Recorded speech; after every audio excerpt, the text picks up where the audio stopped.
Hello, everyone. Thank you for joining us this evening and welcome to the IEEE Computer Society Leadership Presentation in AMA.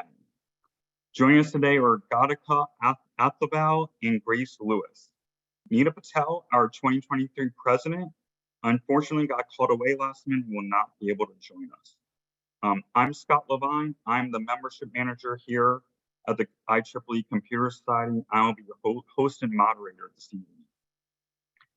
Today's webinar will begin with each speaker presenting on a topic of their choice. After our two guests present, I will ask them 6 to 7 questions, and they will open up to our AMA Ask Me Anything portion of the webinar. We had a lot of great questions submitted in advance, and we might not ask your questions specifically, but we will do our best to cover as many questions and topics as we can. Remember, if you have a question, you can still submit it, and we will try to get to those as many of those as we can. Please type that into the Q&A box you see on your screen. Remember, this is an AMA, so you can literally ask them anything.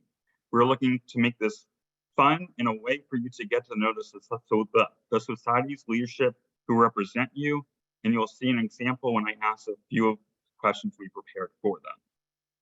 So without further ado, let's get started. We'll start with our President-Elect, Jyotika Athavale, who is the Senior Technical Leader and Functional Safety Architect at NVIDIA Corporation. She'll be discussing her volunteer journey and some initiatives she'll be focusing on during her presidential term next year. Jyotika, the floor is yours.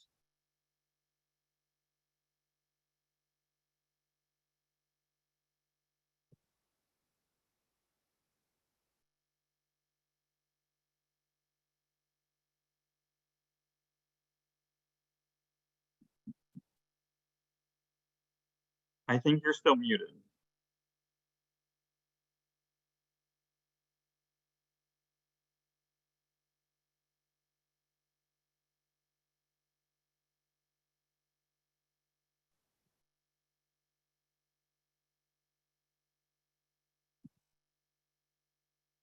Okay, there we go. Thank you. Sorry, I was not able to unmute for some reason.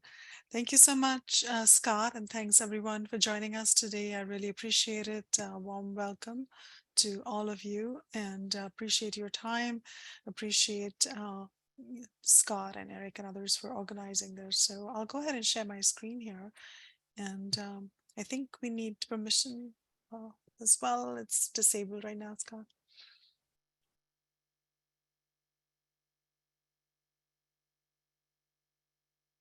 You know what? I'll just pull it up. Okay, thank you. Appreciate it.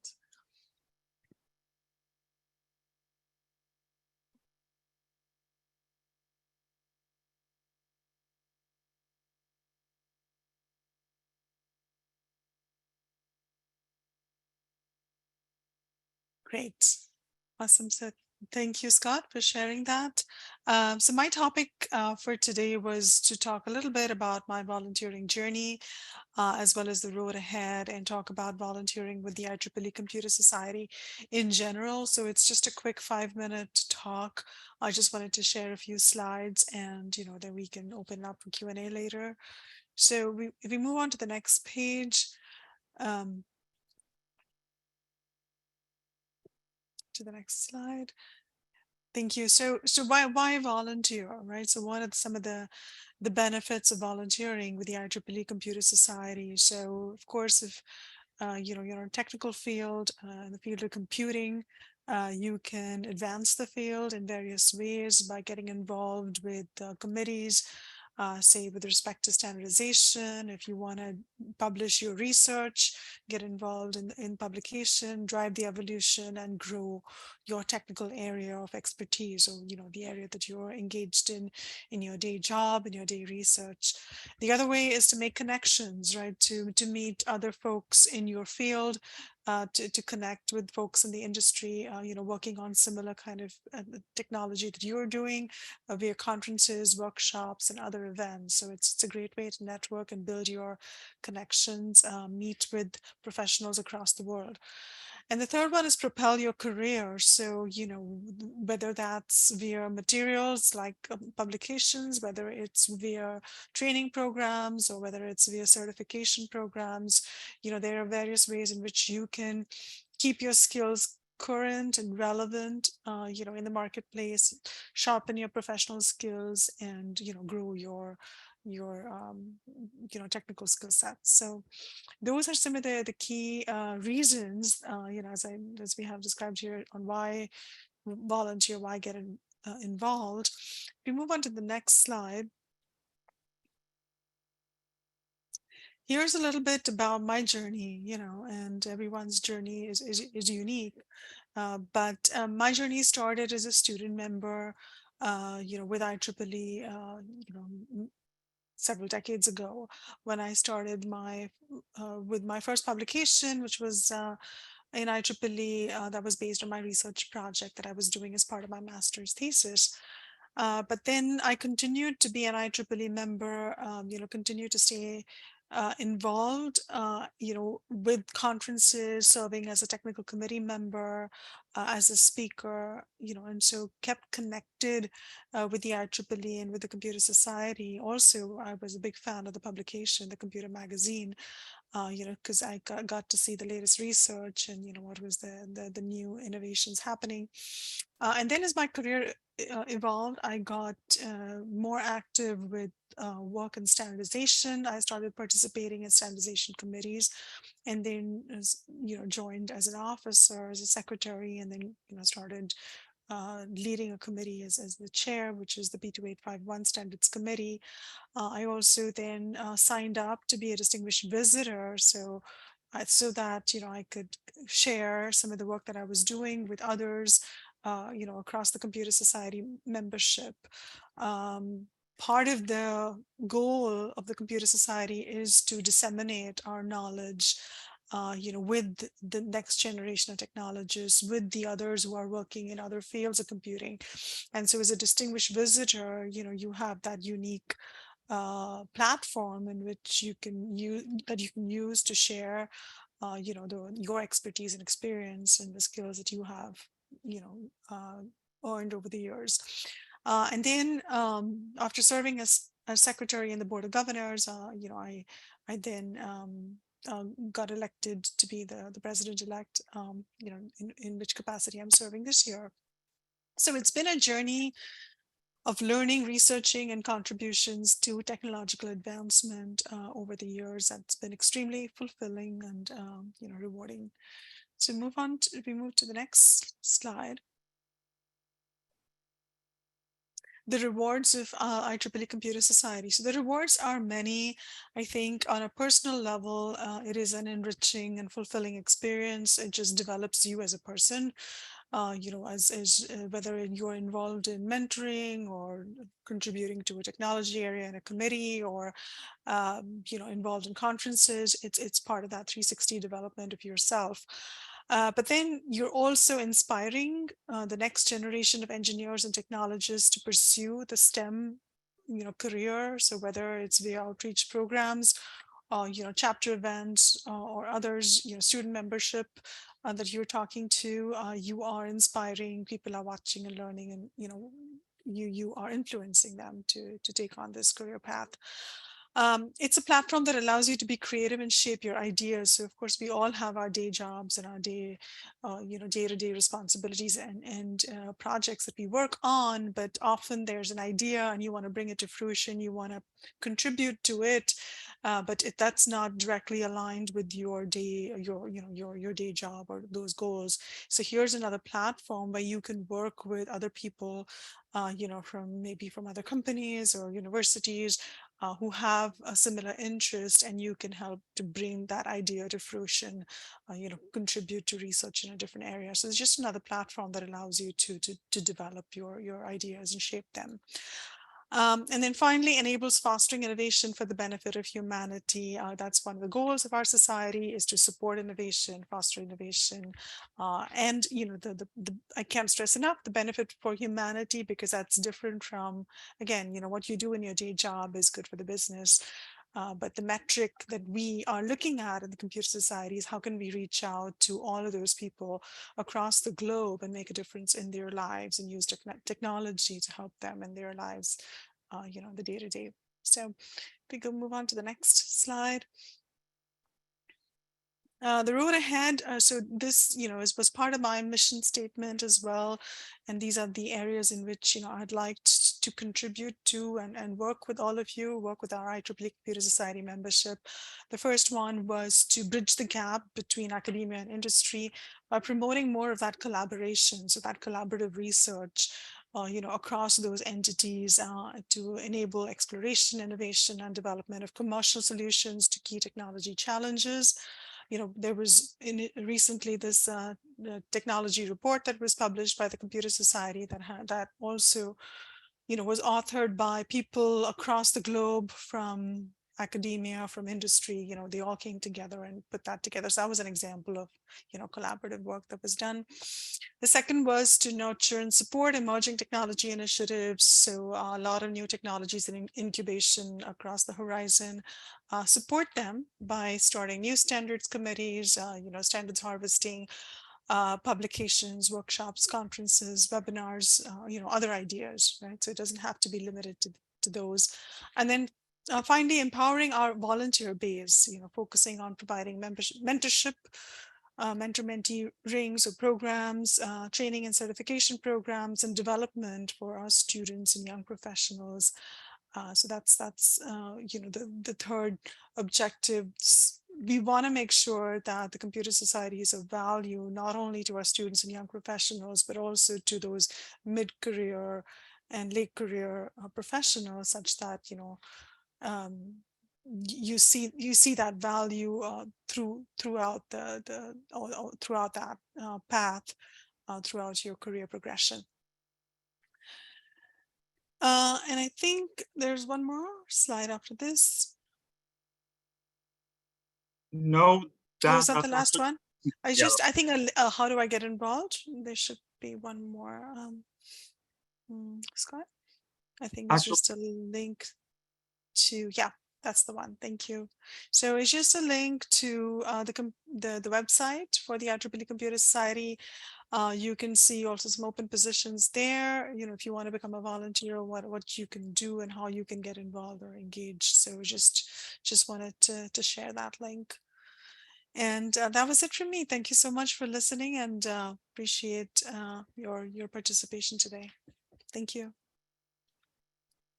excellent. Thank you. That was great. It was great to hear your journey. That's sort of new to me, and I'm looking forward to working on those initiatives with you when you take your term as president next year. So lots to look forward to from a staff and a membership, for the members to look forward to.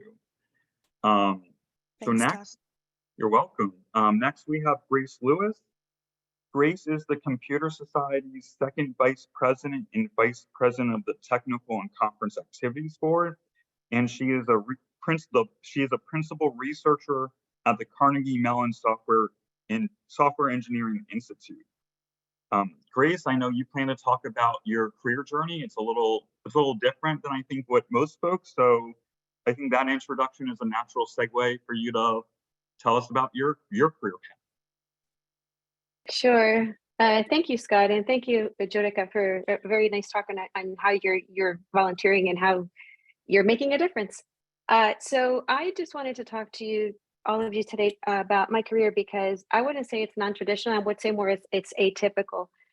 I was born in the U.S., but I'm a first-generation American. My parents are from Colombia, and when I was 16. Due to family reasons, we moved to Colombia. So I did my undergraduate. I got my undergraduate degree, and I finished high school and got my undergraduate degree in Colombia in software systems engineering. I did the typical software engineer career. I started as a software developer, then became a software analyst, and became a software designer, architect. At one point, like happens with a lot of people, it's like, oh, now you're a manager. Go manage a group of software developers. I had no management background. I had no idea what to do. So I decided to get a postgraduate degree in business administration. concentration, organizational behavior, because that's where I felt I was the weakest. And you know what? At first, the management stuff was different. So it came with perks, right? You know, you had the nice office, you had the nice parking spot. You know, you made a little more money. But to be honest, I got so tired of it so quickly. It became very boring and repetitive, day after day, kind of like the same thing. I'm very technical. I love coding. I'm a software engineer, and I was getting so far away from that technical world that I loved. So at that point, after 9 years, I said, okay, I need to go back. I need to go back home. I need to go back to the US. And I'm going to have to go back to school, because after being in management for so long, you kind of forget a little bit about your technical background. So I went back to the US, to Carnegie Mellon University, got my master in software engineering. I had always wanted to do a PhD, but I just couldn't afford not to make money, because I was supporting my family. So I kind of put that dream probably like not only in the back burner, but I just said it's never going to happen, because I just can't. And so I got a master's degree. I was hired at the Software Engineering Institute. Software Engineering Institute hires two types of people. They hire researchers, but they also hire engineers, software engineers, to work on research projects, doing prototype development, doing experiment development. And that's how I was hired. I was hired as a software engineer. And I started working with researchers. And the more I worked with researchers, the more I realized that's what I want to do. At that point in time, I was already married. I had kids. And it's like, this is never going to happen. But I talked to my husband and I said, hey, this is my dream. Can you help me reach my dream? And of course he said yes. And so I did a PhD very late in life. I did a PhD with 2 kids, married, house, full-time job.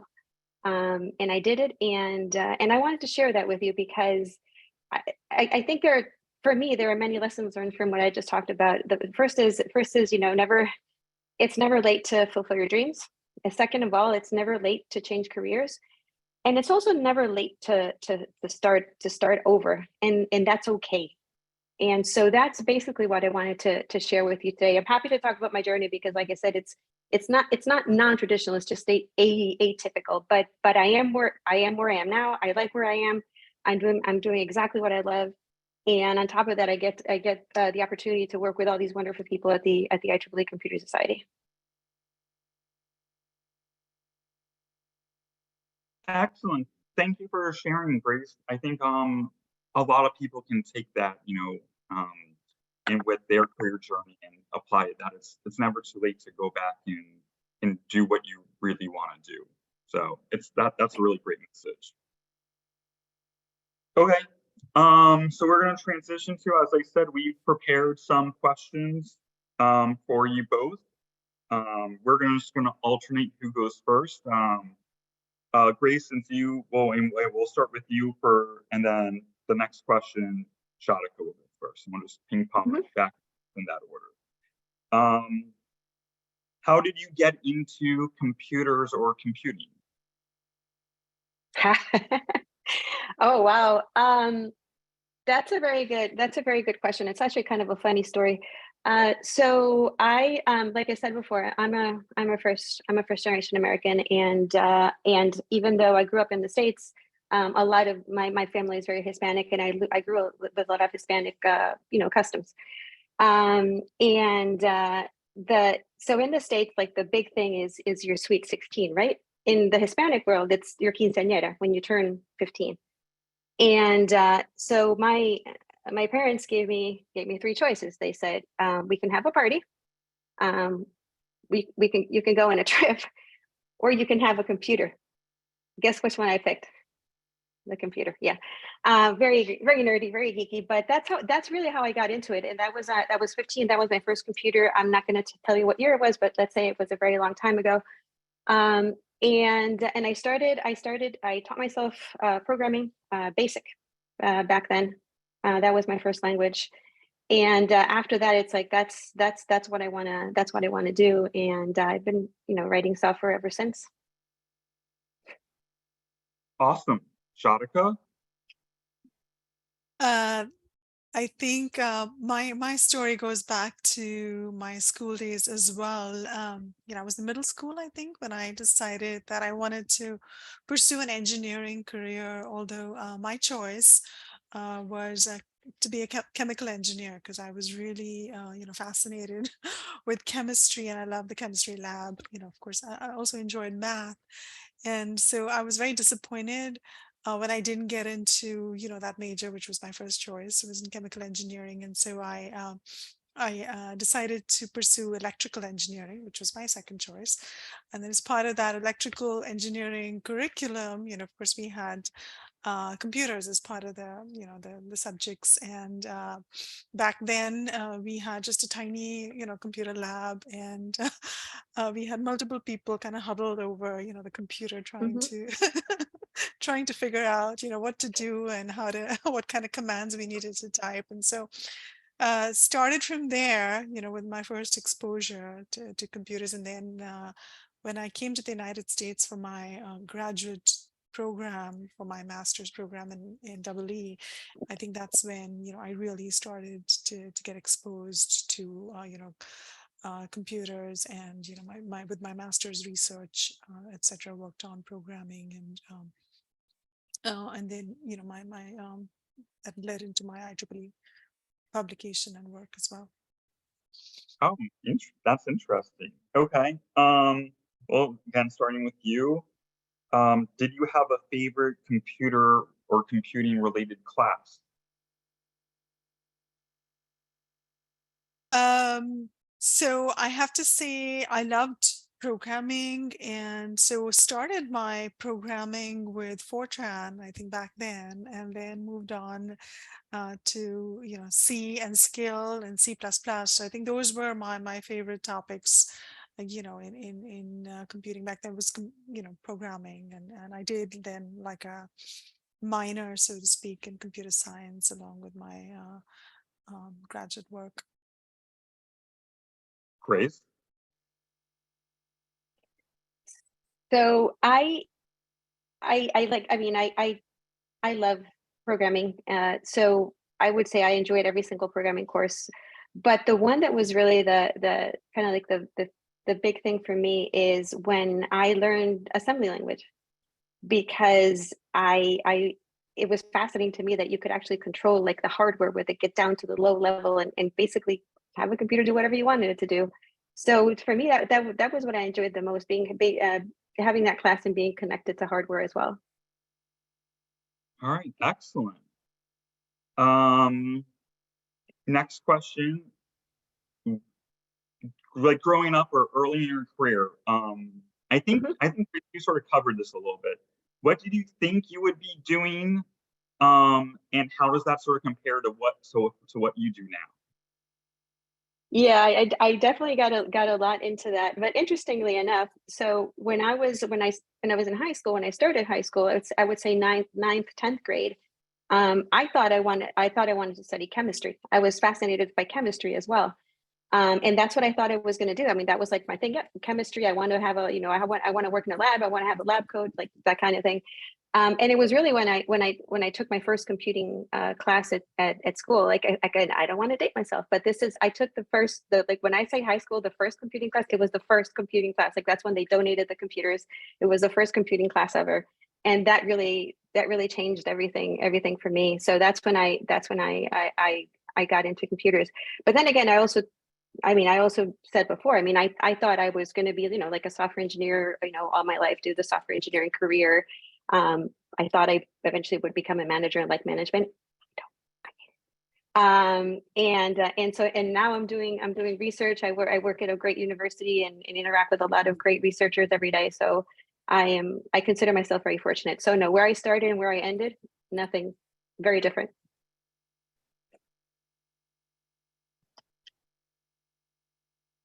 And same for me as well, Scott. So, when I started back in my middle school, when I made that decision that I wanted to be an engineer, I had no idea what engineering was about. Right. So all I knew was I liked math and I liked chemistry.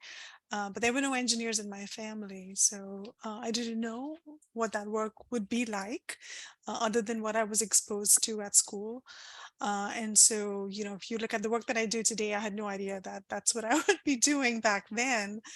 So it's, but I learned, as I learned more, I grew more and more interested and curious. And I think that's what keeps me going today. And, I think that um, now, where I am, I feel like my children have been observing me, my husband, and they are now exposed to what this is like. So hopefully when they pick Mhm. their career, they had a taste of what it was, so they know what they were getting into.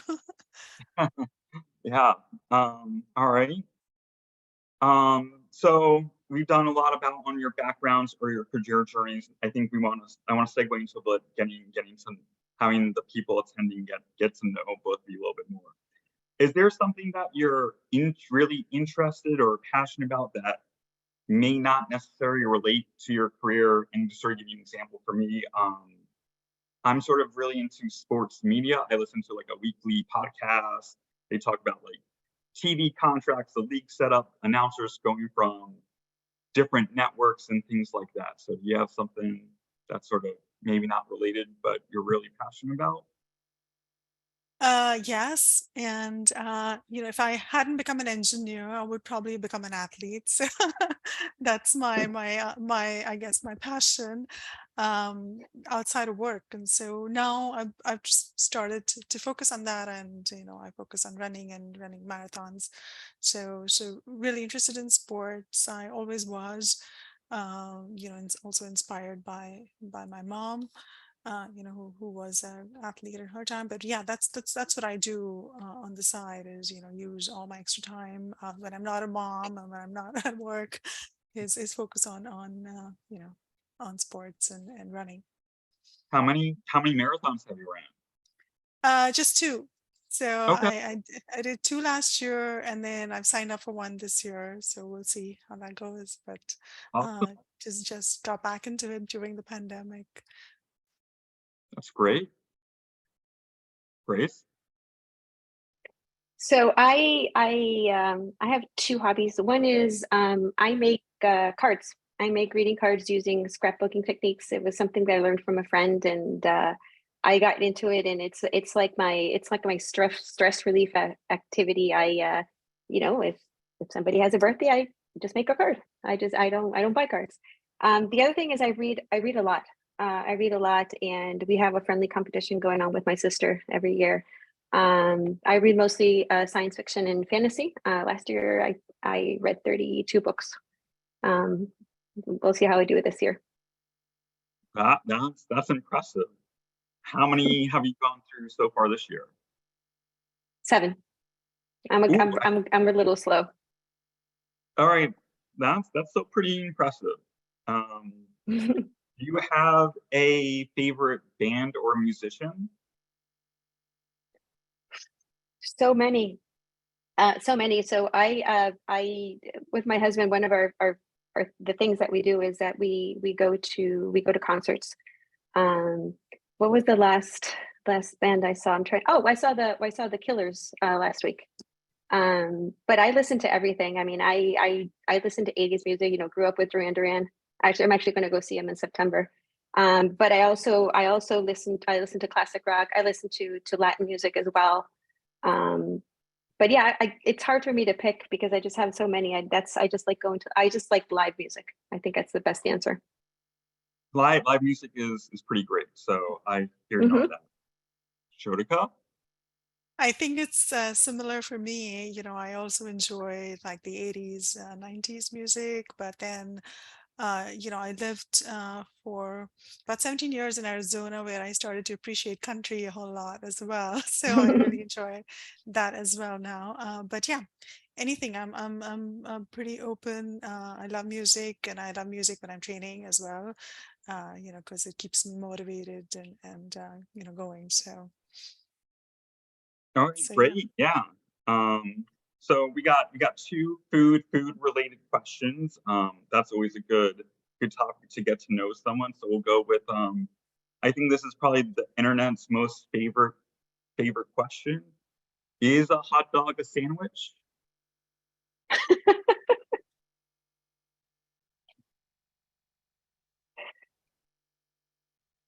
Grace, do you want to go first then? Well, I'm laughing because that's a topic at work, of course. And my answer is no. It's not a popular answer, but my answer is no. I'm with Grace as well. Yeah, I wouldn't consider consider it to be a sandwich. I agree with both of you. So I think we're all correct on that side. Good. And then this relates to ketchup and fries. Do you make a pull and dip your fries into it, or do you drizzle your ketchup directly onto your French fries? I Another drizzle mine strong on top. I like to drizzle mine on top. No, not allowed. All right, excellent. So I think we all know where they used to stand on that. So let's get some of the submitted questions. And again, feel free to send in your questions. You know, those two we're using example. We want this to make this very fun and ways to get to know them. So let's see. So we got some questions regarding the Computer Society and sort of member experience. So we'll start with Jyotika. I'm sort of going to combine two questions into one here. And Grace, you can jump in and with any like sort of follow up or wrap up for this. What opportunities are there for a computer science student in the CS? What's a good first step to get involved? And a pretty similar question we had was, how does someone maximize their first year as a member? I think it's a great question.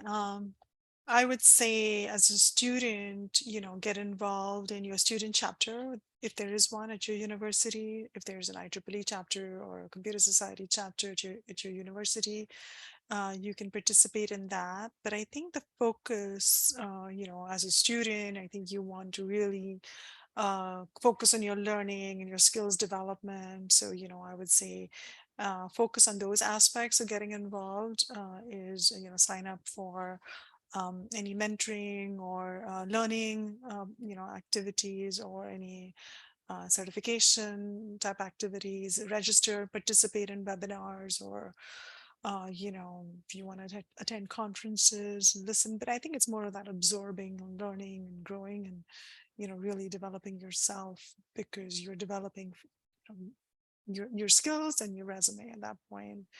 So I think those are some of the ways that I would, those are some of my suggestions.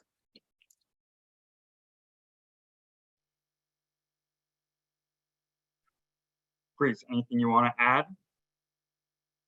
Yeah, I mean, similar to what Jyotika said, I want to focus on the second part of the question, like what do I do with my first year? I think it was something like that.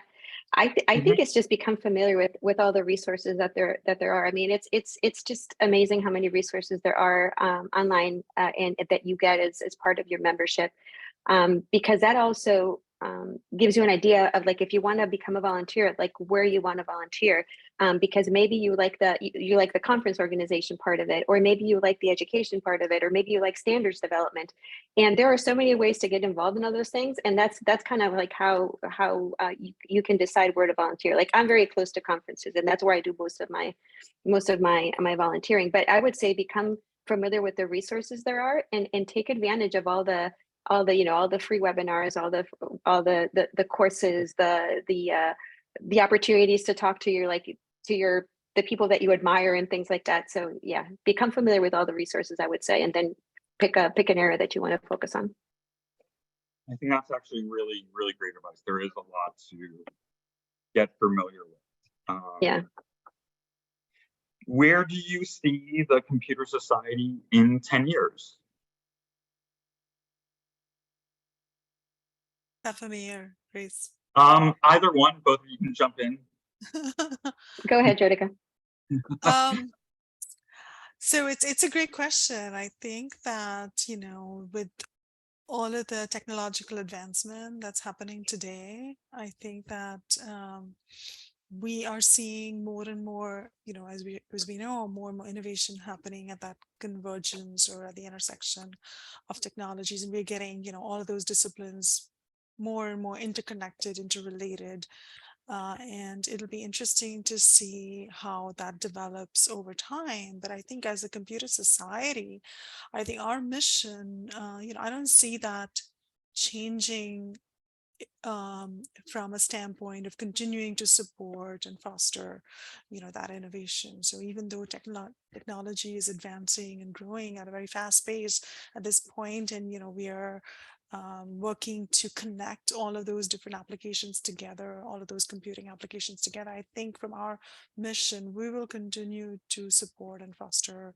via our offerings in terms of standards and conferences and publications, and mentoring and training programs. So I think that that part will stay as I see it. It's just the world around us that will be very, very different. Yeah, no, I agree. The world will be very different in 10 years from now. Mhm. Let's see. Here's a good one. I think I want both of you to take a answer. What is the main quality a young professional should, is there a skill they should hone to help them to advance towards like a leadership position that you two sort of hold now? Grace, you want to go first? Sure. Curiosity. I think that's something that is a good skill to have.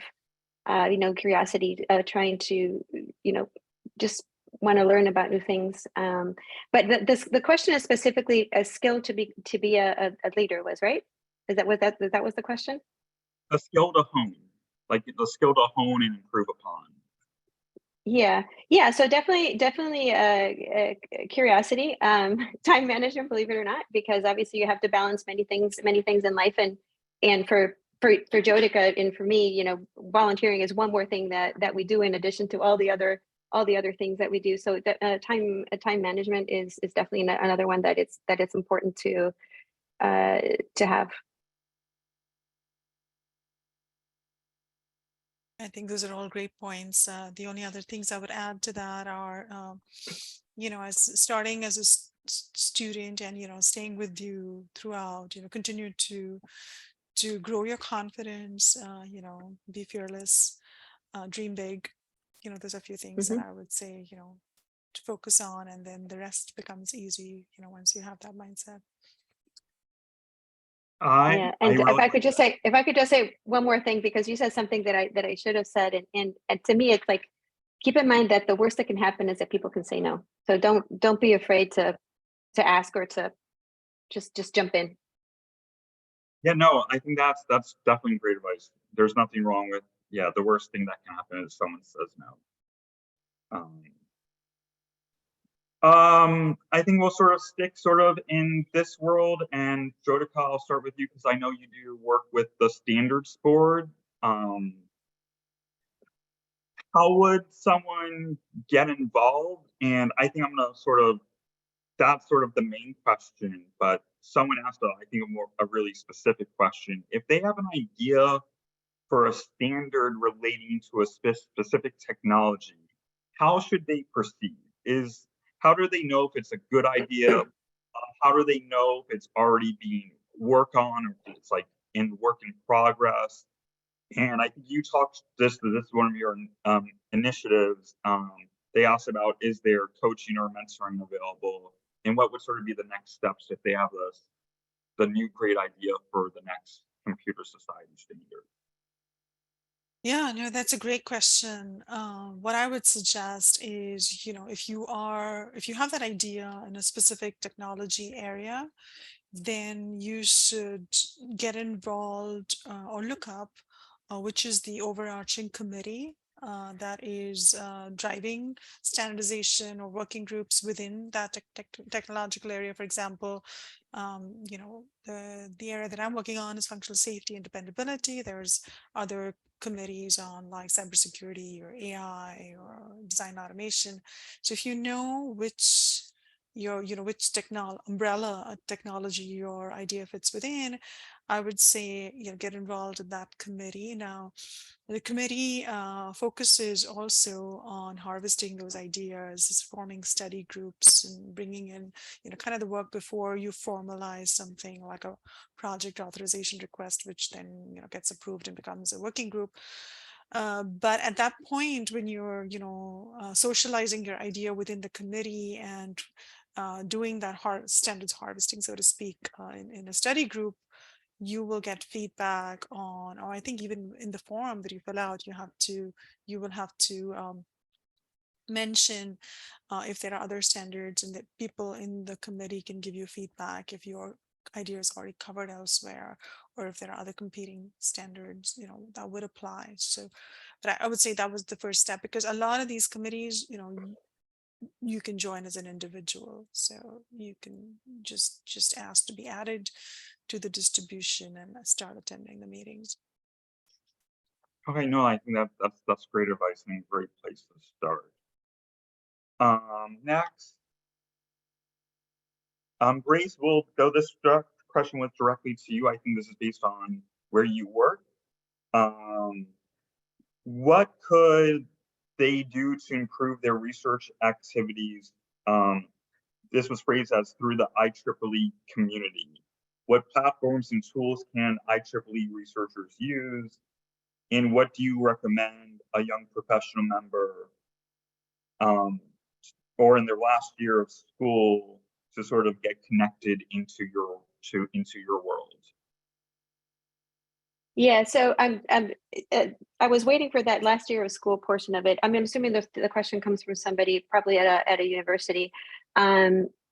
Get involved with a professor that you like the subject, that you like the topic. I think that's the easiest thing. If you have a real interest, I mean, you can tell that person, I would love to work with you. Is there any problem that I can work on? Do you need help with anything? And a professor will never say no to you. They'll take all the help that they want. So I would say get involved early in engaging professors in topic areas that you like. Offer to help. They will take the help. And it is so much that there's so much you can learn by observing other people in a lab, by working with other PhD students and seeing what they're doing. As far as tools, I don't want to talk about tools and things like that, because that's going to be very specific to the area that you're working on. But as you get involved in a field, like, I mean, let's pick a field. Let's say cryptography is something of interest to you. Find the professor that teaches cryptography. Tell them that you're interested. Ask them how you can help. Then they'll connect it to an activity in the lab. You'll get to see what tools they use. So you'll get to see what kind of experiments they run. They might ask you to help with an experiment, which is super cool. They might invite you as a co-author on a paper, and then you can see all the stress that goes into writing your first paper and things like that. But definitely get involved with a researcher at your university. That's the easiest way to start. Excellent, great advice. I think we'll do a next couple that sort of reflect on your sort of career path and some of your personal experiences. I think you both sort of touched on this, but do you want to share what was the first computer you worked on, or maybe the first operating system or programming language? Sure. I mean, I think I already. Go ahead, Grace. Yeah. I mean, oh my gosh. Okay. It was 1984 when I got my first computer. My first language was BASIC, and my first computer was an IBM PC. The hard drive was about this big, and it was 20 megs. But yeah, that was my first language and my first computer. Yeah, for me, it was the the DOS operating system, and that was kind of the first one that I was DOS, of course. Yeah, exposed to, and really struggled with working with it, just because of the familiarity with it. But Yeah, that was way back, I think in early 90s, and then mm, you know, it was a big step forward from there, as you know, we learned more and got more familiar with Unix, which is my favorite even today. You know, Mhm. and you know, my first job as a software engineer, got more familiar with Unix and then Linux, etc. But yeah, whole suite of operating systems starting from DOS. Very interesting, very interesting. Do you have do well again, this will be for both of you. Do you have did you have any challenges you encountered growing like as you through school or as you entered a career as women? And is there any advice you would want to share for any young women early in their career or students or even now that you wish you knew earlier? I would say, stay honest to yourself, to your passion, to your inclination. Don't accept any artificial barriers because there are none. And, I think growing up, I think as a woman, I think there's often you look for role models around you who are women who are in a technical career path, because you are have you often don't feel like you can get there, get past all of the peer pressure and get past all of the other I guess artificial barriers, as I said, around you. But surround yourself with those role models, or with a mentor, who is a woman who is in a role that you aspire to be, and just seek advice and grow, I think, with sharing experiences with each other. But yeah, I think that's the advice I would have, is having those role models and having the conversations, to encourage and inspire, uh, you in your path. Yeah, I mean, the role model is that is key, Jyotika. I agree to that. So I don't I don't consider that I had any challenges as a woman. I I don't get easily intimidated, and I think that's important because you shouldn't be intimidated because you're one of a few women in a room, or you're sometimes the only woman. I mean, that is a key thing. Um, I think that the biggest challenge for me was exactly what you said, Jyotika, which is that there weren't a lot of role models that we had. It was often a lot of the professors were male, and not a lot of female professors. So there wasn't somebody that you could say, oh, this is my role model. This is somebody I can talk to. So, but I am just so happy that is changing so much these days. I mean, nowadays you see a lot more women in these role model roles, and leading organizations. Look at look at the Computer Society, right? The current president is female. Jyotika is the next president, female. The previous. So I mean, so there's a lot of diversity in the current organization, for example, of Computer Society. But I think that's changing a lot, and I have to say that we work really hard to keep on changing it, because I do think that we need to make it easier for the current generation. Also, I agree. I And would add. Mhm. no, go Go ahead, ahead. Scott. No, you go ahead. I was just going to say that, I feel like it is difficult, for women, and the kind of challenges are different in different phases, progression. So I think back in middle school, I feel like there's the peer pressure to, when you're choosing your profession and, choosing Mhm, that technical career path, which could be considered like nerdy or geeky, so to speak. But it's the path you want to mhm, grow, and you choose because that's your passion. And as you progress in your career, the challenges change and evolve. Balancing a family, balancing your children, and trying to stick to your technical path is difficult, and that's why we see a lot of women kind of, the percentage of women taper off as as you go up that high up that ladder, and in the late career, mid career, late career phases. So it's difficult, and I think having that supportive environment at work, with your the flexibility that you would need to maintain and grow yourself is really important. That's very true. And I was gonna say, Grace brought it up. You're gonna be president-elect. The current president is female. I think you two are both role models. If you don't truly realize that, you should. And there's a lot on the board and our leadership that I think a lot of people can look up to. So we are getting near the top of the hour. So let's see if we can get a few more questions.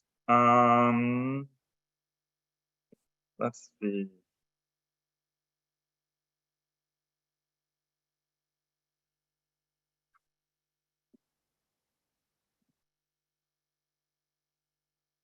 Let's see. Let me find a good one.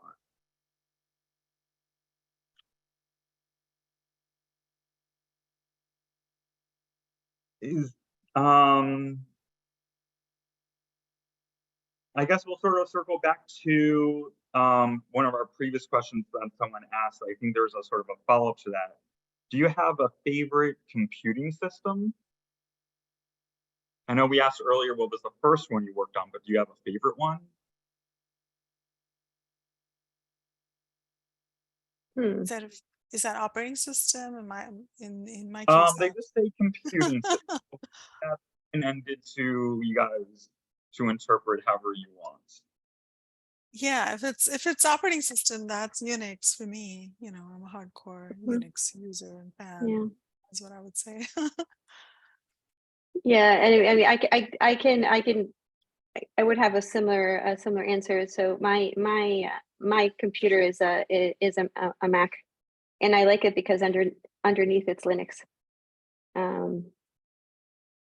I don't know if that's a good answer, but definitely, yeah. I mean, the fact that you have Linux underneath me is a very big advantage of Macs. No, it's a great answer because it's your answer. So it's a perfect answer. Well, I think that sort of looks like all of our questions.